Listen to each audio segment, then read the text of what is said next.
शादी करने के तैयार हो जाए। शादी कीजिएगा, आपको से शादी करने के लिए लाए।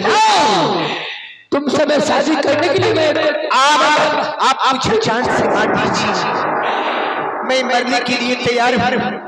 मेरे जिस्म में जब तक आत्मा रहेगा आप मुझे हासिल नहीं कर सकते। मेरे मरने के बाद आपको जो करना होगा कर लीजिए, लेकिन मेरे जीते जी आप कुछ नहीं कर सकते। नहीं करोगी?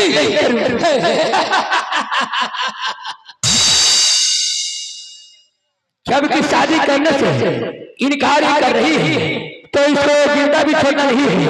मास्टर, जिंदा छोड़ना ही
रानी सुना के प्यार से बात करने के कोड़ा बरसाने के लिए नहीं बिरजाला। तू किस लिए आ गई? हाँ बिरजाला, याद कर, कहा था कि मेरा बेटा ननिहाल के है। 8 के 8वां रोज मेरा बेटा आ जाएगा, मैं बलि दूंगा। 3 जोड़ लो बिरजाला, आज 8वां रोज फुर गया है। मैं कहा था। हाँ जादव देवी, मैं कोई नान बच्चा नहीं, कोई खिलाड़ी बच्चा नहीं कि तेरे भड़का में आ जाए और तेरे जैसा अग्नि देवी के कहने से अपना इकलौता बेटा मैं ससुर का बल दूं। नहीं नहीं नहीं नहीं, जब सच किया तो सच के पूरा कर लो बिरजाला। ठीक है माँ, जबकि तू आ गई है, जबकि तू आ गई है तो होते सुबह 5 मिनट के बतासा लेकर तुम्हारे मंदिर में जाकर चढ़ा दूंगा। जाओ। मैं बतासा नहीं खाऊंगा, मैं जब भी कहूं तुम्हारा बेटा बंदा स्वर्ग बालिका। मैं कहा नहीं चल जाओ। क्या बलि नहीं दोगे? मैं कहा नहीं नहीं नहीं नहीं नहीं। तो अपने शरीर पर घमंड मत कर बिरजाला। सोच रहा कि मेरा शरीर पत्थर के है, मैं पार पा जाऊंगा। नहीं बिरजाला नहीं, क्या तू अपना बेटा के बलि नहीं दोगे? मैं एक ही बात नहीं दूंगा, नहीं दूंगा, नहीं दूंगा। जब बलि नहीं देगा तो मैं जा रही हूँ, बाकी आज तो तुम्हारा पत्थर के लायक खून का शरीर हो जाएगा।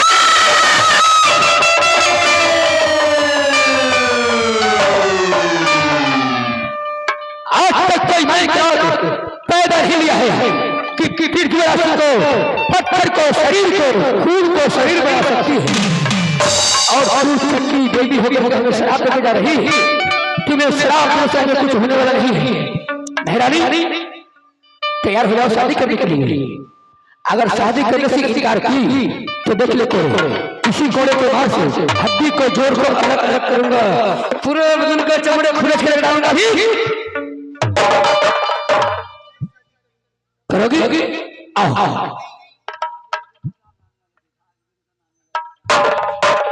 शादी नहीं करूंगी आपसे, लेकिन इससे पहले मेरे साथ आपको सच करना होगा। क्या कही? सच कर रहा हूँ। महारानी इसमें सच्ची क्या बात है? अरे तू मेरी पत्नी, मैं तुम्हारा पति, जब तक इसमें सच्ची क्या बात है? जब तक सच नहीं कीजिएगा तब तक मैं शादी नहीं करूंगा। द्वारपाल, एगो बात है, सत करी है तो सोच समझ के, काहे कि तिरिया चलित्र के दैबो न जाता, सत करवा ले तू, आ सत कला के बाद में ऐसा न तोरा हो छुट्टा पोरा लखबो। महारानी जब तू संशय करने के लिए कह रही है तो मैं सच करने के लिए तैयार हूं। बोलिए एक सच, दो सच, तीसरा सच, सच से असर करिए। सच करूं, कल 80 कुल्लड़ 80 कुल्लड़ में करूं। आज अभी इस वक्त मैं आपसे शादी नहीं करूंगी, तो मैं 12 बरस के लिए सदा बरत चलाऊंगी। सदा बरत चलाने के लिए स्वर्ण चाहिए, चांदी चाहिए, आभूषण चाहिए, अन्नपूर्णा चाहिए, एक नौकर चाहिए, एक नौकरानी चाहिए। जब तक 12 बरस नहीं पूरेगा तब तक आप मेरा चेहरा नहीं देखिएगा, मैं आपका चेहरा नहीं देखूंगी।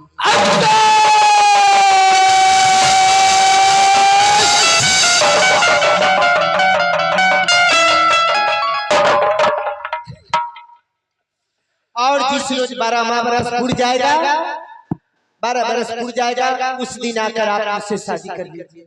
अरे ये तू चप्पल किसी लाए थे?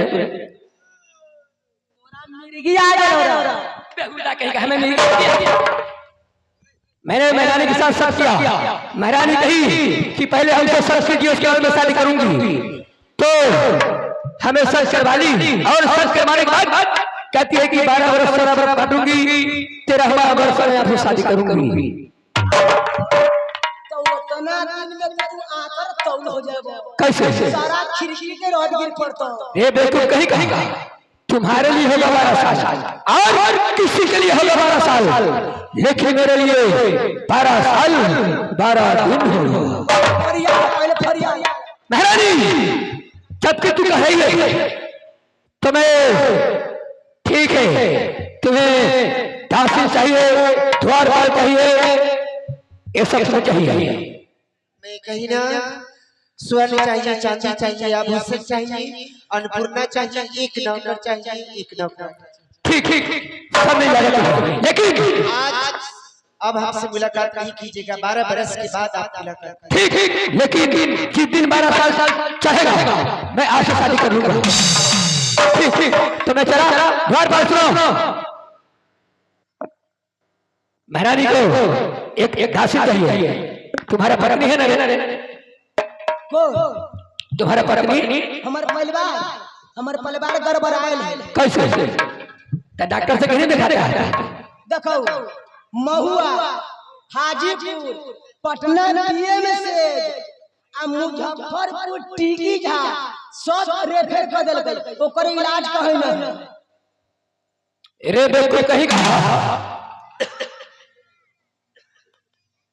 अभी कहा समय ऐसा है कि कौन ऐसा डॉक्टर है, कौन ऐसा बीमारी का डॉक्टर इलाज नहीं करता है? कैसे गड़बड़ा गया? ओकरा जे है ना हमरा परिवार के उनका देह भारी है। देह कहीं भारी होती है? देह भारी है। मैं उस सोने से बचता हूँ। हेलो, अब तोरा ठेठ हिंदी में समझा हमरा परिवार के लड़का है यार। देखो कहीं नहीं बात हमें कहीं कहीं पूछे तो कथी कहेगा? अच्छा एक बार जब मैं फोन किया था और तुम ससुराल गया था, छोटी सी बच्ची थी, मेरे को नहीं पूछू। अच्छा अच्छा उड़ान की रहे तो अब तो बेचारी सियान हो गई, हमर साली रह। तुम्हें साली था तो उसी को बना करके ले आओ। हो मालिक की कहियो, हमरा परिवार के तबीयत खराब रही ना, तो हमरा खाना बनावे में बड़ा दिक्कत हो जाए। ओ खाना बनावे में दिक्कत तुम्हें होता ही रहेगा। तो साली के घरे बोला के लिए बहुत अच्छा किया तू। आ जब घरे बोला के लिए तो 1-2 महीना हमारा घरे हमर साली रहलो। बहुत अच्छी की बात है। आ जब हमारा दुख हमारा साली के न देखल गए तो हमार सालियों गड़बड़ा गए। अरे बेहुदा कहीं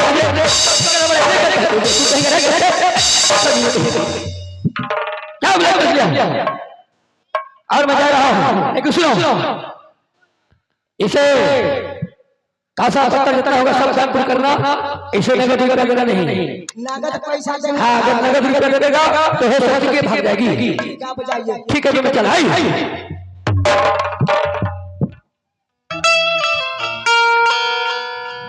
अखियां तो हरे ही रहिया ताकी गैलू पावानी रोटी धरा की ई मिलन माला तर पीछाने छे दिल हमारा लागे कहिया ओ साथी तेरे बिना भिया तेरे बिना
मेला घूमते घूमते सबके थकनी हो गई।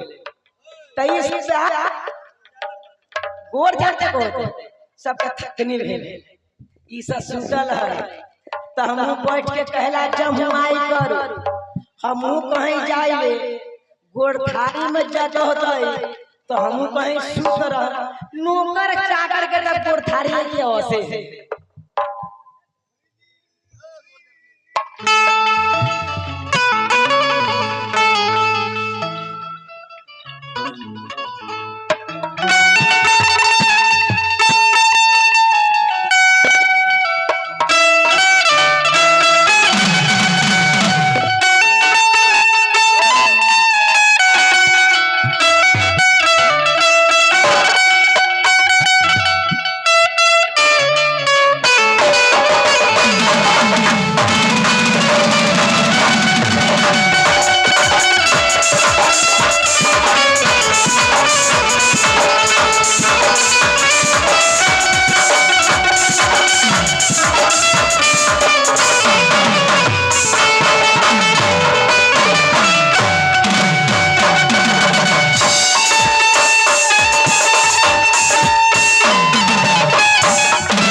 मैं इसे कहा था कि पक्का ड्यूटी करना, सोना नहीं बहादुर।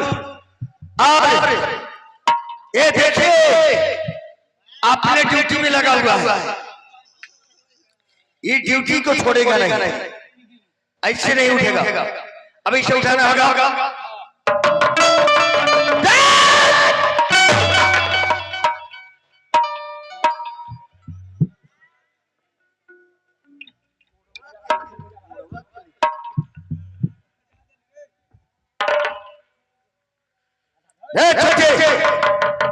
नहीं उठेगा ही।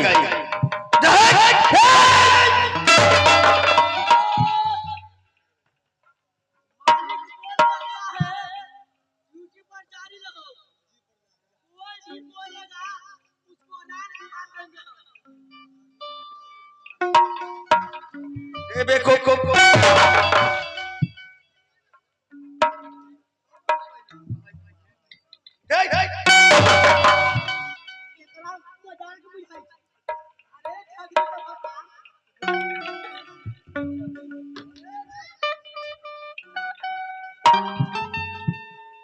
उठाओ से। मालिक अभी तुरंत आपके हाथ। हाँ मैं अभी आया। अच्छा ओ मालिक बोल। सरकारी ड्यूटी रही से छोड़ दिए, अब प्राइवेट में भीड़ रही। अभी तू नहीं का दस्तखत करे भर देरी है। दस्तखत करके एटीएम में से सारा चूस के निकाल लेते। उसे उठा। अभी तो मैं कुछ नहीं तुम्हें कहूंगा, पहले उसको उठा दो, उससे कुछ बातें करूंगा, इसके बाद तुमसे पूछूंगा। हाँ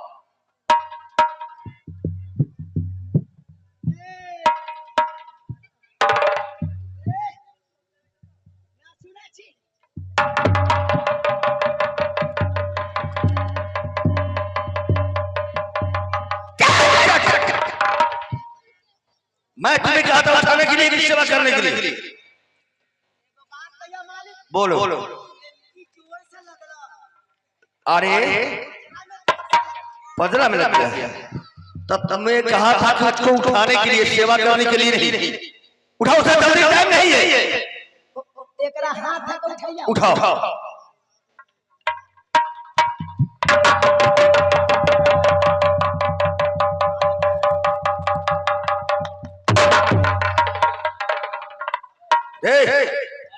अरे उठता क्यों नहीं?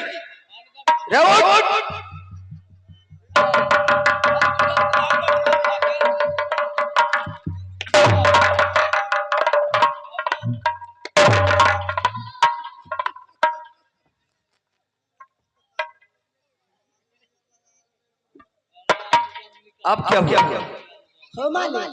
बोलो।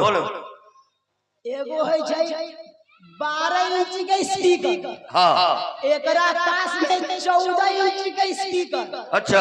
हम गए हाथ के उठावे ना, सो ओकर स्पीकर है हमरा टांग ले खींच लिया। हां टंगरी धके उठाओ।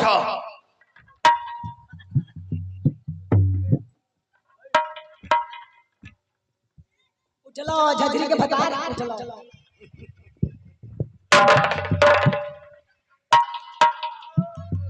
हेलो,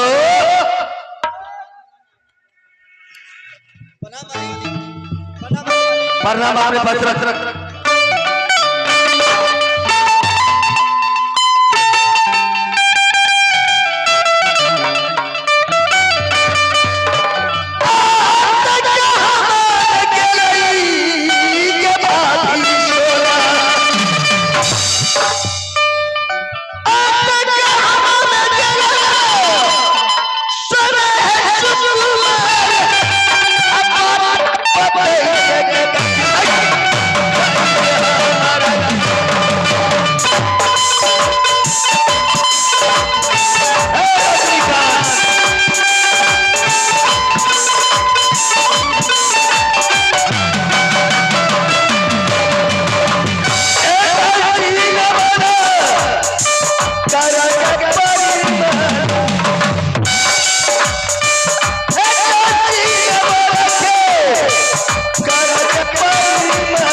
सब आदमी एक साथ भाभी सोना को नहीं देख रहा हूँ। भाभी सोना है कहाँ? बोल बोल बोल।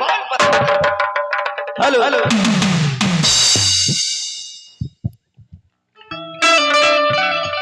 मना ही जानी हो माल आहो रानी सोना बागे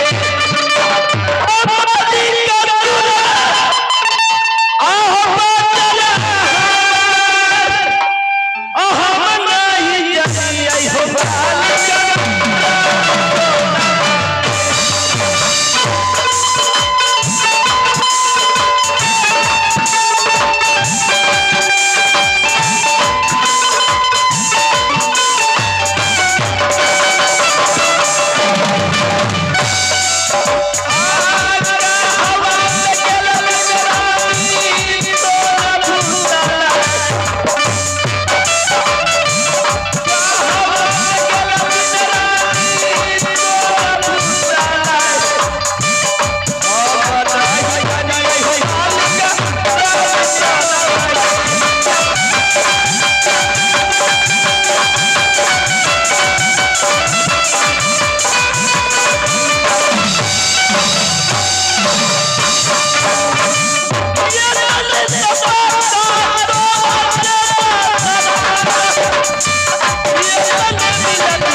दरबारी दरबारी मैं तो सोई थी।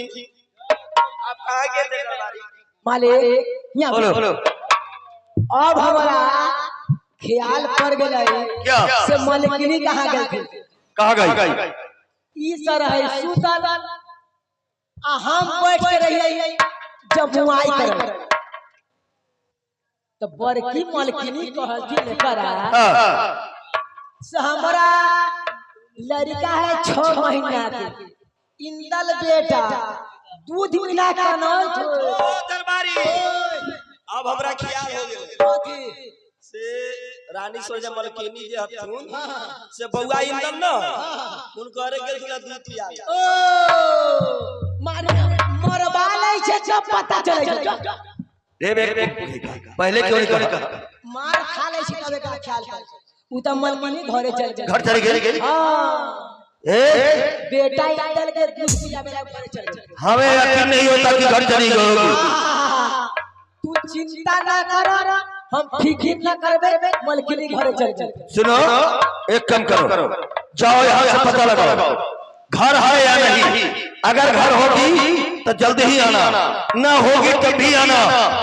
हमें पता बता देना कि घर है। ऐसा न कर हम जाला नगर मोहब्बा हाँ मलकिनी के पता लगा दे।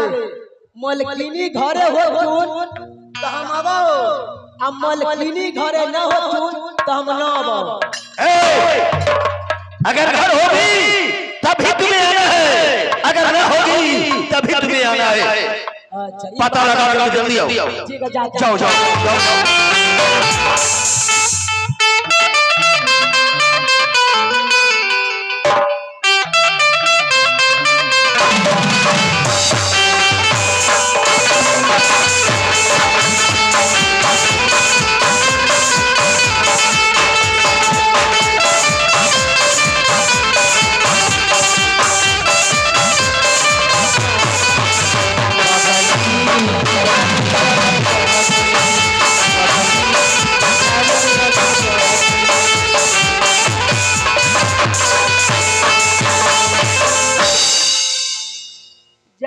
मालिक कहले मलकिनी घरे होती तो ठीक है। अब मलकिनी घरे न होती तो दोनों भाई मिल के हमारा प्राण तो नहीं टानते लेकिन चुस्ता जरूर टानते। जाइले ही गोर लागे वाले गोर लागे। अरे बहुत फरफरी में क्या बात? ए चलते जतना धान रही से सब जन के हाथ से कटवा दिलिए आ जन सब बोझा बांधै छै आ कल के कि से नाश्ता घरे से लेके आब त नाश्ता बनल है नाश्ता हां 2 दिन पहले दासी खाना ले गई थी, अभी खाया हूं। दासीन खैला लेके अलई एकर मतलब मोलकिनी घरे न रहती, मोलकिनी घरे रहती है त दासी कहला दिए, लेकिन हिम्मत बांध के पूछे मालिक गोर लगे जाओ, गोर लगे जाओ। अरे तुम तो बहुत फरफरी पर है। ए चलते हम एक हफ्ता से घरे न रहल। कहाँ गया था? नेवतापुर। नेवतापुर में गया था? हाँ, एक के घर में हमारा 4 गो कुटमैता है। एक घर में 4 कुटमैता? 4 गो कुटमैता। कैसे?